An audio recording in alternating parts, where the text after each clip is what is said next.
I've been thinking this week about the statement, God is love. Whenever you ask people, well, who is God for you? One of the most frequent things I hear is, God is love.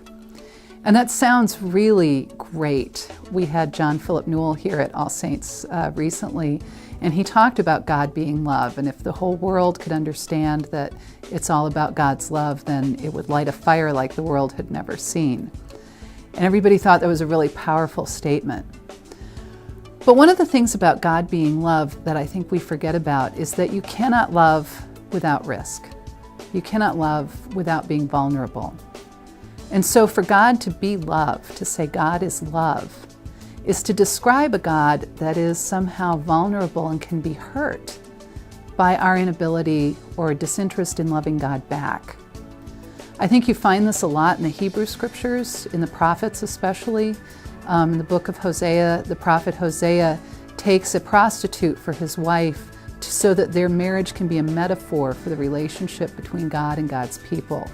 That God is deeply, passionately in love with God's people who continue to go out and betray God in every possible way, and how God's heart is broken by that betrayal.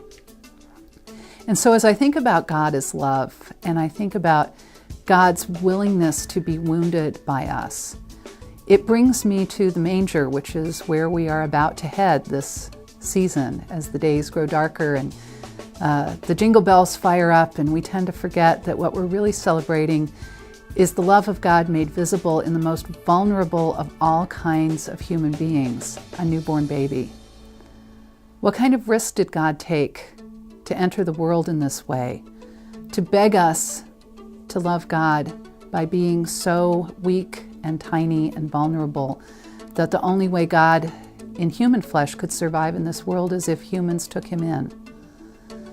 So as we're preparing for Advent and Christmas, just hold that thought of God who loves you and desperately wants you to love God back, and what lengths God is willing to go to for that to happen. And I invite you to be vulnerable this season too, not only to the people in your life whom you love, but find a way to be vulnerable to God too in the little spaces of time you have between now and Christmas Day. Love God and let yourself be loved.